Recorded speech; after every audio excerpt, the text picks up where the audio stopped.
Visionary teachers and scientist. इसे APJ Abdul Kalam की एक बुक इग्नाइटेड माइंड से लिया गया है। अगर हम एपीजे अब्दुल कलाम के बारे में बात करें तो वह इंडिया के 11वें प्रेसिडेंट थे, एक साइंटिस्ट और एक थिंकर थे। यह एक एरोस्पेस इंजीनियर और स्पेस एडमिनिस्ट्रेटर थे और यह इसरो और डीआरडीओ के साथ भी काम कर चुके हैं। इन्हें मिसाइल मैन ऑफ इंडिया भी कहा जाता है और इन्हें भारत रत्न अवार्ड भी मिला है। जितने भी यंगस्टर है उनके लिए यह इंस्पिरेशन के माध्यम है। तो अब हम इसी के साथ शुरू करते हैं हमारी कहानी। कहानी की शुरुआत में गेटे नाम के एक फिलोसोफर है, एक थिंकर है, उनका एक स्टेटमेंट दिया गया है जो कि कुछ इस प्रकार है। अगर आप जो भी कुछ करते हो या सपना देखते हो तो आप उसकी शुरुआत कर सकते हो। बोल्डनेस में जीनियस है, पावर है और मैजिक है। यह सारी की सारी चीज़ें बोल्डनेस के अंदर है। तो चलो शुरू करते हैं। कहानी की शुरुआत में बताया जाता है कि हमारे देश के जितने भी ग्रेटेस्ट माइंड है उनमें यह टैलेंट है, यह गुण है कि वह ड्रीम्स को रियलिटी में कन्वर्ट कर सकते हैं। जितने भी हमारे देश के ग्रेट माइंड्स है उनका यह मानना है कि उनकी एग्जिस्टेंस इस दुनिया के लिए बहुत ही बेमिसाल है। यह बहुत सारे सपनों को रियलिटी में कन्वर्ट कर सकते हैं। यह समय दिसंबर 2000 का है और मैंने अध्यापक रत्न टी तोतादरी अयंगर का मैं यहाँ पे सेलिब्रेशन कर रहा हूँ। मैं एक स्टूडेंट हूँ सेंट जोसेफ कॉलेज तिरुचिपल्ली का। मैंने प्रोफेसर टी तोतादरी अयंगर को देखा है। उनकी पर्सनैलिटी बहुत ज़्यादा अच्छी है। जिस तरीके से वो चलते हैं, जिस तरीके से उनका व्यवहार है, सब बहुत ज़्यादा अच्छा है। वह हर सुबह उठते हैं और मैथमेटिक्स पढ़ाने के लिए आ जाते हैं बीएससी और एमएससी के स्टूडेंट्स को। जितने भी स्टूडेंट्स हैं वह उनका बहुत ही ज़्यादा आदर सम्मान करते हैं और ऐसा करना भी चाहिए। अगर मैं मेरे मैथमेटिक्स के टीचर के बारे में बात करूं तो उनका नाम है कैलकुलस श्रीनिवासन। वह हमेशा प्रोफेसर अयंगर के बारे में बातें करते थे। जब हम लोग फर्स्ट ईयर बीएससी में थे तो कैलकुलस ने मुझसे क्या कहा, कैलकुलस हर साल 10 ऐसे ऐसे स्टूडेंट्स को लेते थे जिनका एडमिशन या फिर जिनको मेंबर बनाया जाता था mathematics club of saint Joseph, जहाँ पे प्रोफेसर तोतादरी अयंगर बहुत सारे लेक्चर्स दिया करते थे। यह समय है 1952 का।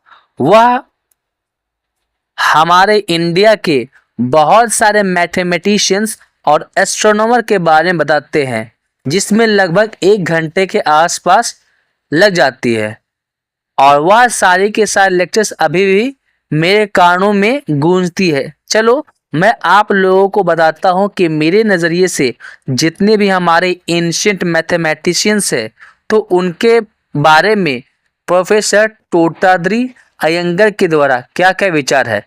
सबसे पहले हम बात करते हैं आर्यभट्ट के बारे में। आर्यभट्ट का जन्म 476 एडी में कुसुमापुरा, जो कि प्रेजेंट डे पटना है, वहाँ पे हुआ था। वह एक एस्ट्रोनॉमर थे, एक मैथमेटिशियंस थे। उन्हें मैथमेटिक्स के बारे में बहुत ही ज़्यादा ज्ञान था और मात्र 23 साल की उम्र में उन्होंने आर्यभट्टियम नाम की वर्क को लिखा जिसके 2 पार्ट्स थे, जिसमें एलजेब्रा, अर्थमेटिक्स, ट्रिग्नोमेट्री और एस्ट्रोनॉमी सब के बारे में बहुत ही ज़्यादा जानकारी था। उन्होंने बहुत सारे फॉर्मूलेज भी दिए, जैसे ट्रायंगल्स के फॉर्मूले, सर्कल के फॉर्मूले, और उसके साथ उन्होंने वॉल्यूम बताया किसका किसका, स्फीयर का, पिरामिड का। उन्होंने वह सबसे पहले ऐसे व्यक्ति थे जिन्हें यह क्रेडिट दिया जाता है कि उन्होंने सर्कल का जो पाई का जो वैल्यू होता है उसे बताया था, जो कि 3.1416 के आसपास होता है। और इसी कारण से हमारे भारत देश का एक सैटेलाइट जो हमारा फर्स्ट सैटेलाइट था वह आर्यभट्ट के नाम पे पड़ा था, जो कि 1975 में स्पेस में छोड़ा गया था। फिर इसके बाद बात किया जाता है ब्रह्मगुप्त के बारे में। अगर हम ब्रह्मगुप्त के बारे में बात करें तो उनका जन्म 598 एडी में हुआ था, राजस्थान के बिल्लामाला में। किसके राज्य के समय में? तो राजा हर्ष उस समय राजा थे। उन्होंने ब्रह्म स्फुटता सिद्धांत लिखा 30 साल की उम्र में। उन्होंने एस्ट्रोनॉमी के बहुत सारे वर्क्स में बहुत कंट्रीब्यूशन में दिया। उन्होंने ज्योमेट्री के बारे में बहुत सारी बातें बताई और उसके बाद उन्होंने indeterminate equations of different degrees के बारे में बताया। मतलब एक ही इक्वेशन को अलग अलग तरीके से कैसे सॉल्व किया जाता है उसके बारे में बताया। साथ ही साथ उन्होंने क्वाड्रेटिक इक्वेशन जो कि हमारा ax² + bx + c = 0 होता है उसके बारे में भी बताया था। अब इसके बाद हम बात करते हैं भास्कराचार्य के बारे में। भास्कराचार्य अपने समय के महान विद्वान थे जिनका जन्म 1114 एडी में विजयवाड़ा में हुआ था, जो कि कर्नाटका और महाराष्ट्र के बॉर्डर पे पड़ता है। उन्होंने उनकी एक फेमस बुक है जिसे 4 चैप्टर में बांटा गया है, जिसका नाम है सिद्धांता शिरोमणि। यह भी एस्ट्रोनॉमी अलजेब्रा के बारे में बहुत ही ज़्यादा ज्ञान इनको था। साथ ही साथ यह वैसे व्यक्ति थे जिन्हें आर्यभट्ट की डिस्कवरी के लिए बहुत ही ज़्यादा मान्यता इन्हें प्राप्त है। और आर्यभट्ट कौन? जिन्होंने जीरो की खोज की थी। और इसलिए 1979 में भास्कर 1 और 1981 में भास्कर 2 जो हमारे सैटेलाइट थे उसे इसरो ने इन्हीं के नाम पे भेजा था। अब इसी के साथ हम थोड़ा आगे बढ़ते हैं और हमारे कंटेम्प्रेरी समय में मतलब यही 100-200 साल के बीच में एक बहुत ही जाने माने पर्सन के बारे में बात करते हैं जिसका नाम है श्रीनिवास रामानुजन। उनका लाइफ स्पैन मात्र 33 साल का था और उन्हें कुछ खास ज़्यादा ज्ञान भी नहीं था, उनको फॉर्मल एजुकेशन तक नहीं मिला था, लेकिन उन्हें बहुत ही ज़्यादा इच्छा थी मैथमेटिक्स के बारे में जानने के लिए। ऐसा माना जाता है कि उन्हें कोई देवी बहुत सारे फॉर्मूलेस बताती थी और उन्होंने इतने ज़्यादा फॉर्मूलेस लिखे जिसका प्रूफ आज तक हमारे समय में लोग करते ही आ रहे हैं। रामानुजन के इस जीनियस के बारे में सबसे पहले किसको पता चला था? तो professor G.H. Hardy of Trinity college Cambridge को। तो उनको इनके बारे में बहुत ज़्यादा अच्छा लगा था। नॉर्मली क्या होता था कि हार्डी के पास बहुत तरीके के फॉर्मूलेस आते थे कि ये बनाया गया वो बनाया गया है, जिसमें ज़्यादातर क्या होते थे किसी न किसी बुक के थे। लेकिन जब हार्डी ने रामानुजन के वर्क्स को देखा तो वह आश्चर्य में ही पड़ गए थे। यहाँ तक कि प्रोफेसर हार्डी का भी यह मानना था कि जितने भी इंटीजर्स होते हैं जिनकी वैल्यू -∞ से +∞ तक जाती है वह सारे के सारे रामानुजन के दोस्त है। अगर उनसे बोला जाता कि अगर आप किसी पर्सन को रेटिंग करें तो 100 के स्केल में आप किसको क्या रेटिंग करेंगे?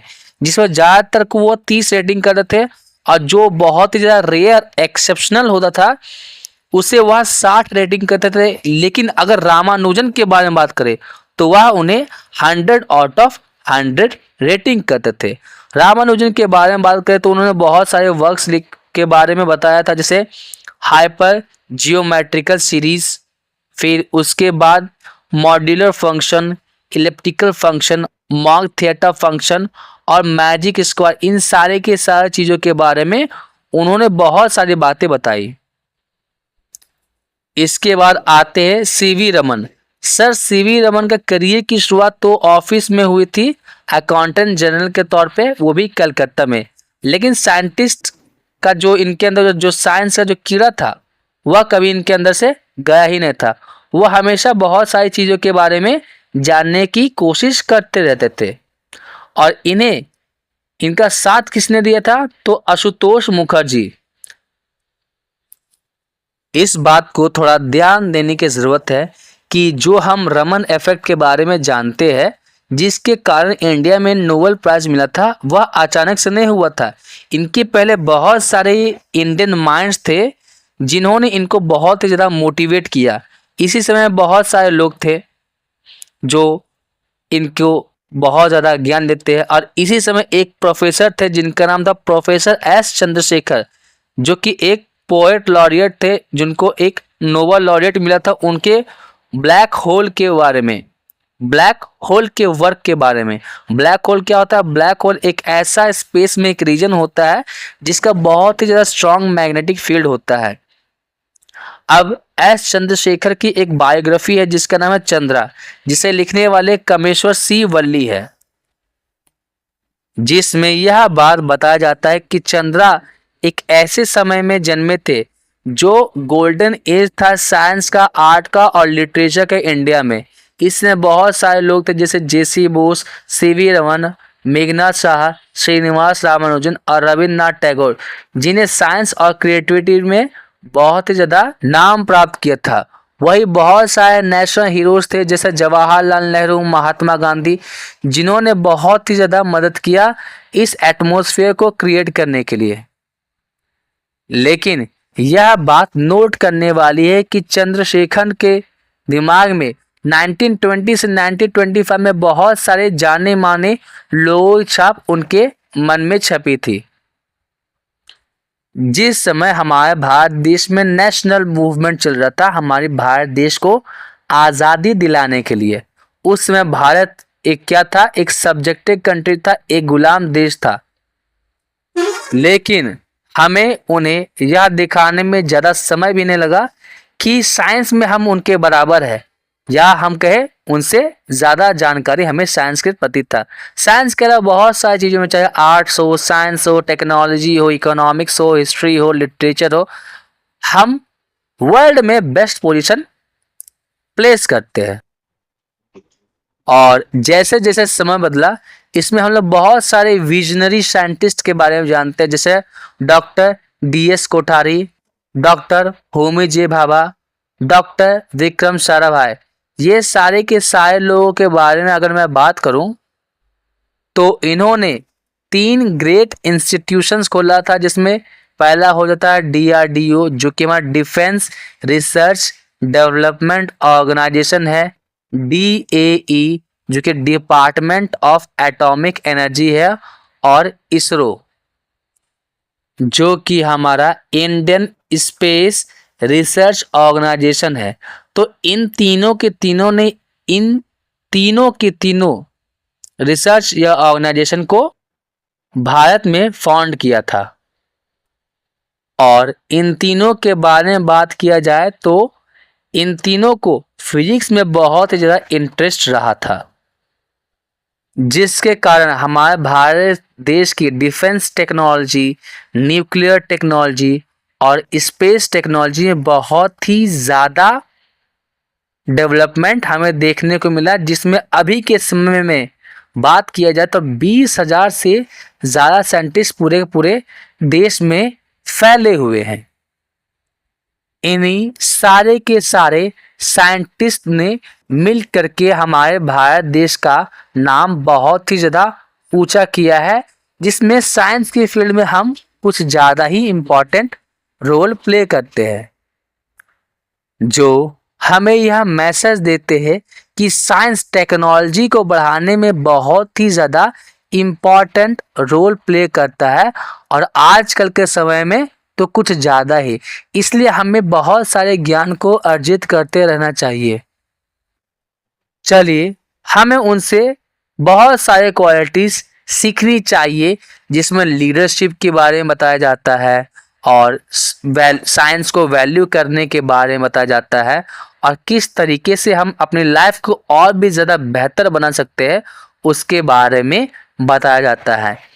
आगे बोलते हैं APJ अब्दुल कलाम के। मुझे यह उम्मीद है कि ये जितने भी महान टीचर्स रहे हैं, जिन्होंने हमें पढ़ाया या जिनसे हम पढ़े हैं, वो हमें इंस्पायर करते हैं, और आने वाले समय में हम भारत को बहुत ही ज़्यादा ग्रेट पोजीशन पे पहुंचाने का इनसे वादा करते हैं।